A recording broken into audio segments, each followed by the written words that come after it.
Story 1. Original post. Am I the a-hole for suing my brother over a family heirloom he gave to his fiancée? I come from a family where heirlooms mean a lot. Our grandmother left us an antique diamond necklace that's been passed down for generations to the first daughter in the family. Since I'm the only daughter of this generation, it was supposed to come to me. My brother claimed Grandma told him in private that it should go to him instead because he's the most responsible. I didn't want to cause drama, so I let it go, even though it felt unfair. Last week, I saw on social media that my brother gave the necklace to his fiancée as an engagement gift. She posted a picture wearing it with the caption, "Feeling like royalty with my new family heirloom." I confronted my brother and reminded him the necklace was meant to stay in the family. He said, "She is family now. Don't be petty." When I asked for it back, he refused, saying it would ruin their engagement. I decided to take legal action to get the necklace back. Now my brother is furious and calling me selfish.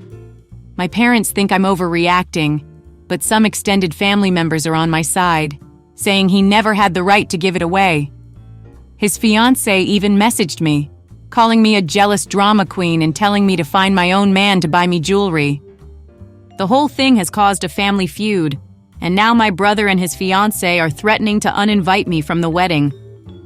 Am I the a-hole for taking this to court over a necklace that was supposed to be mine? Now for the comments. Not the a-hole. Also, her man did not buy it. He stole it. Don't respond to her while you are suing, but when it is over and you get it back, then you can make it clear her loser man did not buy anything for her and stole it. Take him to court. My wife loved a chest at my mom's house. I know it should go to my sister. So I went out and bought one for my wife to pass down. What an insanely rational thing to do. Good on you, man. To find my own man to buy me jewelry. Her man didn't buy it. He kept it from its rightful owner by claiming to be more responsible. You're the a-hole for not reacting then and there to that. And then he gave it to his fiancée without ever having spent a dime on the gift. Not the a-hole. Even if she can't win in court, she can embarrass the hell out of her slimy brother and his a-hole fiancé. Not the a-hole. I already find it more than sus that Grandma told your brother in private that she wishes to break a family tradition and give that necklace to him, not you. If it usually goes to the oldest daughter, Grandma would make sure everyone knows that she wants it done differently. Telling only the person who benefits from the change makes no sense. Unfortunately, I have no idea what the law says about situations like that, probably different in different countries. But your post sounds to me like the legal action has already started, so at least your lawyer seems to believe you might have a case. Good luck. Law says it would go into the estate and the estate would be split by her kids. This girl's aunts and uncles would be the owners. If all the aunts and uncles will say in court that they would give it to her, then it goes to her and the court will order it returned. If this brother took it after she died, then it is stealing from the aunts, uncles, or the estate. Yeah, it's hard to believe Grandma would have made such a big change without telling anyone else. I'm still figuring out the legal side of things. I just want to do what's right, even if it gets messy. What's mine is mine. It's unfortunate it's come to this, but you're not wrong. Your brother clearly doesn't understand the responsibility that comes with holding onto an heirloom. By giving it away, he's broken the trust tied to it, not the a-hole. By giving the necklace away, he disrespected the tradition and the generations of women who cherished it before you. Your grandmother is the a-hole for not putting things like that in her damned will. That's what they are for. If you want specific things, especially valuables, to go to specific family members, you write them into your will. You might find that, unless it was in the will, you haven't got a hope in hell of getting it back. Grandma said I was to have it. It's not something that holds a lot of weight in legal terms, especially if both parties are saying the same thing. It might be different if your brother had tried to sell it, but passing it to his future wife, as long as he keeps it in the event of a divorce, isn't really taking it out of the family. Now, if it was in her will, and he insisted he get it, whoever allowed him to have it, probably the executor of the will, is the one you should be going after. For everyone asking why I didn't fight harder to get it before, I honestly didn't want to cause a huge fight over it at the time. I thought my brother would treat it respectfully, but now seeing it being gifted like it's just some accessory really hurts. I'm not trying to ruin their engagement. I just want what's rightfully mine back. What would you have done in my place? Update. Wow, I wasn't expecting this much attention on my post. Thank you to everyone who shared their thoughts and advice. I wanted to give an update because things have escalated and there's some new context. First, I talked to my parents about the situation. It turns out my brother didn't just take the necklace, he convinced my dad that Grandma told him it was meant for him because she thought a man would be more responsible. My dad, trying to avoid conflict, handed it over without asking questions. So no, my dad didn't intentionally give it to him. It was manipulation. I also reached out to other family members who remember Grandma's clear wishes that the necklace was supposed to go to the first daughter. They're willing to back me up if this goes to court. My dad has also agreed to speak on my behalf in court, clarifying that he never meant to give the necklace away permanently. As for the legal side, I've consulted with my lawyer, who thinks I do have a case. Since there's no will, it all comes down to proving that the necklace was meant to stay in the maternal line. It's tricky, but I feel more confident now knowing I have some family members on my side. My brother and his fiancée, however, have doubled down. They've accused me of being jealous, and his fiancée posted another passive-aggressive picture on social media wearing the necklace, captioning it, "Some things just find their rightful home." It's honestly infuriating. At this point, I'm committed to fighting for the necklace, even if it causes more tension in the family. I'll keep you updated if there are any major developments. Now for the comments, I'm not backing down no matter how much they try to twist things. This necklace belongs to me and I'm going to make sure it stays in the family. Keep fighting. And don't fall for "you're breaking the family apart" narrative. Your brother is doing that and he can fix it very easily. I would also partially blame your dad, who should grow a pair and have a serious talk with your brother. It seems your family dynamics is quite odd though. You keep fighting the good fight. There have been times I have read stories about inheritance on Reddit, and the author was absolutely wrong. However, in your case, you are 100% right in trying to get what is yours. Your entire family knew that the necklace was always passed down to the first daughter, and your brother is just trying to manipulate everyone, for what seems like the 1000th time, in order to get his way.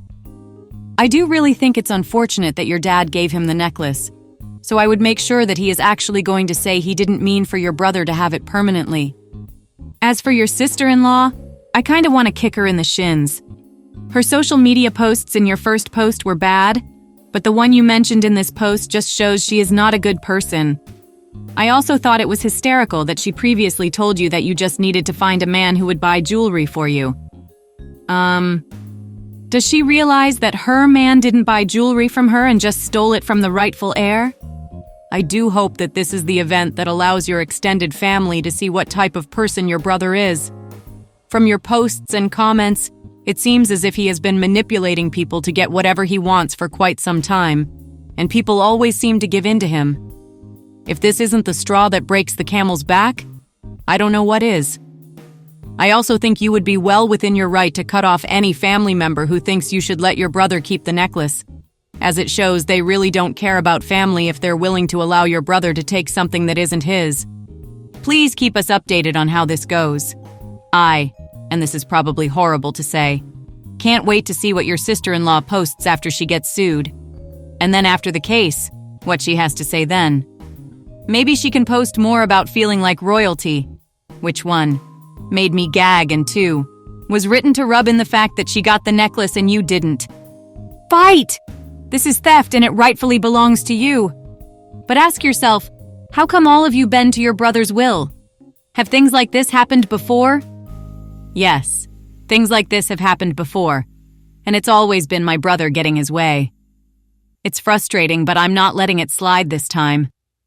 Your brother is a manipulative piece of crap. Your parents should tell him he'll be written out of their will if he doesn't return the necklace to you. Saves you going to court. If not, go to court and go no contact with him after. He's not your brother. He's a snake. And go low or no contact with anyone in your family who sides with him. For social media, you can just post if you need to respond and say it is an ongoing legal matter and will be discussed in court. Everyone will know what is up then. Story 2. Am I the a-hole for deciding to cook for myself and not my husband? Trigger warning: loss of a parent. I, 42 female, have been married to my husband, 48 male, for 12 years, together for 15. We both work full-time, no kids. My husband is neurodivergent and extremely successful in his career, but struggles with day-to-day functioning. He has a lot of dietary restrictions, and over the years I was happy to work around those. Mostly we now eat homemade salad and baked chicken in various forms. Unfortunately, this resulted in a situation where I do all the cooking. Any attempts to cook for me have lasted about one night before he is overwhelmed and frazzled, and so I just go back to cooking as it's what I have always done. I also pay all the bills, manage the household, take care of the dogs, do the laundry, clean the house, and work my own jobs. I am an academic and work at 2 schools. Over the last 5 years, my husband has been sick with various ailments, starting with atypical long COVID, and then this year accelerating into an allergy to wood dust, intolerance to edibles, allergy to a paint I used on the kitchen cabinets, a reaction to our gas stove, and now, and this is the problem, an inability to tolerate chicken being baked in a tiny electric toaster oven, as I'm not allowed to use gas anymore. He will not eat other meats or pasta. I cannot use the stovetop as causes oil to splatter, and it bothers him. He has pursued no medical solution, aside from an inhaler from his primary care physician. His symptoms are mysterious and variable. He has not seen an allergist or rheumatologist in spite of my pleading.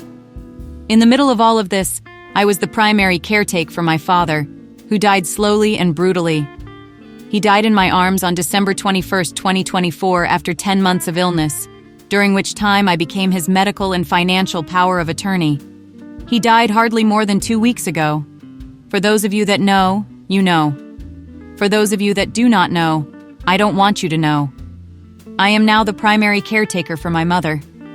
Since the death, my husband's health issues about me cooking have arisen and have become the focal point of a tremendous amount of friction in our marriage and home life. I know I am not helping. I am exhausted. I am traumatized by the death. I am lost. I am angry at not being able to cook in my own home unless I break my workday to do so that the chicken off-gassing has passed by the time he returns home from work. And even then, it causes so much stress, which compounds my desperate sadness. It seems silly to grieve the loss of the ability to cook as I did, but I do. This morning, finally, I realized that perhaps I needed to remove myself from this whole emotional food-centered loop and told my husband he can cook and shop for himself, and I will cook and shop for myself and the dogs. He was not happy about this at all. I feel like a miserable failure of a wife. But I am drowning. I had to put some sort of boundary down so that I could protect and nourish myself in this hard time. Am I the a-hole for longer wanting to cook in this impossible environment? Edit to add. Thank you. Thank you all so much. You have made such a difference. I am reading and processing all you're saying and will reply to everything. Now for the comments, not the a-hole. I also pay all the bills, manage the household, take care of the dogs, do the laundry, clean the house, and work on my own jobs.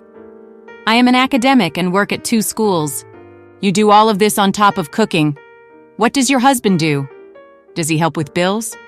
Does he help with taking care of the dogs? Does he do anything besides work? Does his money go towards something for the house or marriage?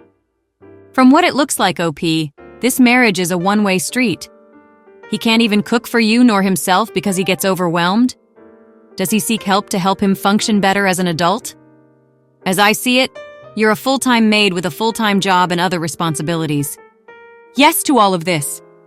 You are not the miserable failure. He is. What does he contribute to your health and happiness? It sounds like his expectation of your partnership is that you give and he takes. F that. Not the a-hole. Not the a-hole. Are you saying your husband has decided that he has all of those bizarre allergies, wood dust, gas stove, etc., on his own without meeting with an allergist? He is putting an insane burden on you and doing nothing to help. I'll be honest, he's mean and selfish for expecting you to sacrifice your quality of life for all of his whatnot. I would for sure stop cooking for him. I would cook my own food however I want to. I would tell him if he doesn't go to multiple doctors to assess all this, then the marriage is over. She mentioned long COVID, and the new sensitivities sound a lot like mast cell activation syndrome, which is linked to long COVID, so I am willing to give him some grace, but I agree, he has got to go to the doctor. It's not fair for your health problems to be a burden if you are not willing to meet halfway and seek treatment. Not the a-hole. Your husband is an adult. He needs to help himself. And if he won't do it by seeing doctors to figure out his problem, then he needs to deal with his problem his way and not drag you down with him. I am so sorry that you are going through all of this. It's not fair of your husband to put this on you. Tell him you will start cooking and shopping for him again after he sees a specialist. That's a compromise. I wish you all the luck, OP. It sounds like her husband is literally her child. Not the a-hole. Not the a-hole. You husband is failing you when you need him the most. When my father died, there is not a power on this earth that would have made my husband demand I cook dinner. We may have eaten a lot of frozen food when he was in charge, but he made food so I wouldn't have to or when I couldn't. You need to leave this man. I don't care about his health issues. The real issue is that you are doing all of the work in your family, feeding him and cleaning up after him and doing his laundry while you work 2 different jobs. You asked him to make his own food, as an adult man with food intolerances should be able to do. And instead of understanding how tired you are and how much grief wears you down, he fights with you instead. That's monster behavior, very cruel and lacks empathy and respect for your loss and how that loss is affecting you. Other than money, does he bring anything to the relationship that makes your life easier or better? Does he provide support when you need it? Because what I'm reading here, your workloads are inequitable, and you'd have a better, happier, simpler life if you simply left his dead weight and took care of yourself. I'm furious on your behalf that this man cannot step up and help feed himself when you are going through some of the worst grief imaginable after 12 years of you doing all the heavy lifting. Does he bring anything to your life other than his income or stress? If not, just leave him. Love yourself enough to know that you should not be some picky man's maid and chef. And to have allergies and not see an allergist? Honestly, I don't believe he has allergies. I believe he just makes your life more complicated for no reason. You have severe allergies like this. You see an allergist, unless you're lying. He is the only a-hole here and a pretty big one at that. You deserve someone who cares about your feelings, your workload, and your life. He doesn't seem to care about anything other than himself. Not the a-hole. You need to take a break for yourself. You can't tear yourself apart trying to take care of the needs of everyone else. Your husband can figure his own meals out. To be honest, it sounds as he's making random crap up to make life more difficult for you. Has he been jealous of the attention your father got? If things don't change, you should really think about removing yourself from the situation permanently. Women have often been raised to be self-sacrificing caretakers, but you also have a right to be pleased with your life. I came to say this too. Sounds like maybe OP's husband was feeling neglected due to her taking care of her ailing father. If these are truly new allergies that have popped up, then he needs to see a doctor who can help identify for certain what they are, and he can get proper treatment. He's a grown man and needs to take responsibility for his health and take some of the load off OP and be supportive while she's going through her grief process. Story 3. Am I the a-hole for calling out a woman in public for cutting a line? I am an under 20-year-old Asian, I don't want to give out my age, man in a small city in Canada. I was heading into a Costco pharmacy to get a COVID shot. I filled out a couple sheets of documentation and history info, and I lined up behind someone else to hand it in. The woman in question was leaning on a box of vitamins nearby. It looked like she was browsing the aisle end caps. As I was next in line, she walked in front of me, slammed her Costco card down, and turned away. I was confused, and an elderly couple nearby also looked shocked. Therefore, I politely said the line was here, and I did not care that she was leaning on a box nearby. She then pretty much freaked out. I am a much taller guy at 6 feet 2, and she was smaller, so she started to back away while calling me rude. I kept on simply trying to explain where the line started. She just backed away and kept calling it rude. Finally, the pharmacist came out and basically asked what was the problem and separated us. I got to hand in the form and took a seat. Then, the pharmacist made me wait 1.5 hours before getting a shot. She spent most of the time sitting there and talking with her friends. The actions of the pharmacist made me question whether I was right or wrong. I'm not sure if I should have been the bigger person and let them first. Now for the comments. Not the a-hole. But as to the pharmacist, I would go to the manager of the Costco in question, tell them exactly what happened, and let the manager know that you did not appreciate waiting for 1.5 hours while the pharmacist yacked with her friends, as it is a place of business, not a social gathering. I tried to, but I got in at 7 p.m. and I had to wait for 1.5 hours, so it ended up being right at closing, which was 8:30. They were pretty much closing for the day. Tell the manager you're not sure if you were ignored because you're Asian. 100% will the next time. 1.5 hours? Why? I mean, you confronted the lady who butted in line. Why didn't you go to the pharmacist and ask what was going on?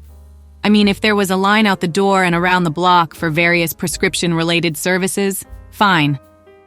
But if that wasn't the case, where was the OP who stood up to line skip Nancy? She flat out ignored me. I was waiting at the counter for a solid 15 minutes, and she didn't walk over a single time. I hope you reported the pharmacist's behavior to the store manager. I will definitely the next time I go.